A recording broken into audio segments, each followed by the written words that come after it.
дидори дастаҳои эсхатаи Хуҷанд ва Шоҳмансури шаҳри Душанбе дар даври панҷуми чемпионати Тоҷикистон байни дастаҳои Лигаи Якум дар варзишгоҳи Спартаки шаҳри Хуҷанд баргузор гардида бо пирӯзии дастаи эсхата бо ҳисоби 4-1 анҷом ёфт. Дар дақиқаи 23-ми вохӯрӣ Нарзулло Раҷабов бозингари рақами 14-и эсхата ҳисобро кушод.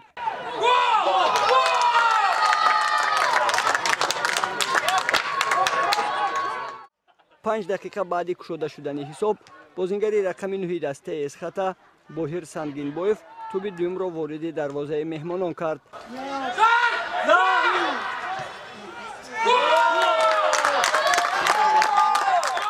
баъди задани як голи дигар ба дарвозаи Шоҳмансур дар дақиқаи 33-ми вохӯрӣ аз ҷониби Рустам Домуллоҷонов қисми аввали вохӯрӣ бо ҳисоби 3-0 ба анҷом расид.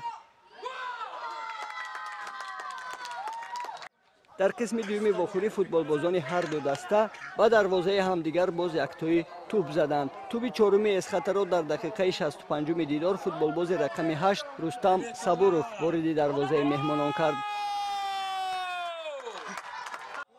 дар дақиқаи 71-ми бозӣ футболбози рақами 11-и эсхата Абдувосит Абдуқутузов бинобар қоидаситезӣ бо корти сурх муҷозот карда шуд. дар дақиқаҳои иловагии вохӯрӣ соҳибони майдон қоидаи бозиро дар назди дарвозаи худ вайрон карданд ва зарбаи ҷаримавии 11-метраро футболбози рақами 8-и дастаи Шоҳмансур Расул Мамаҷонов бехато ба нишон расонид.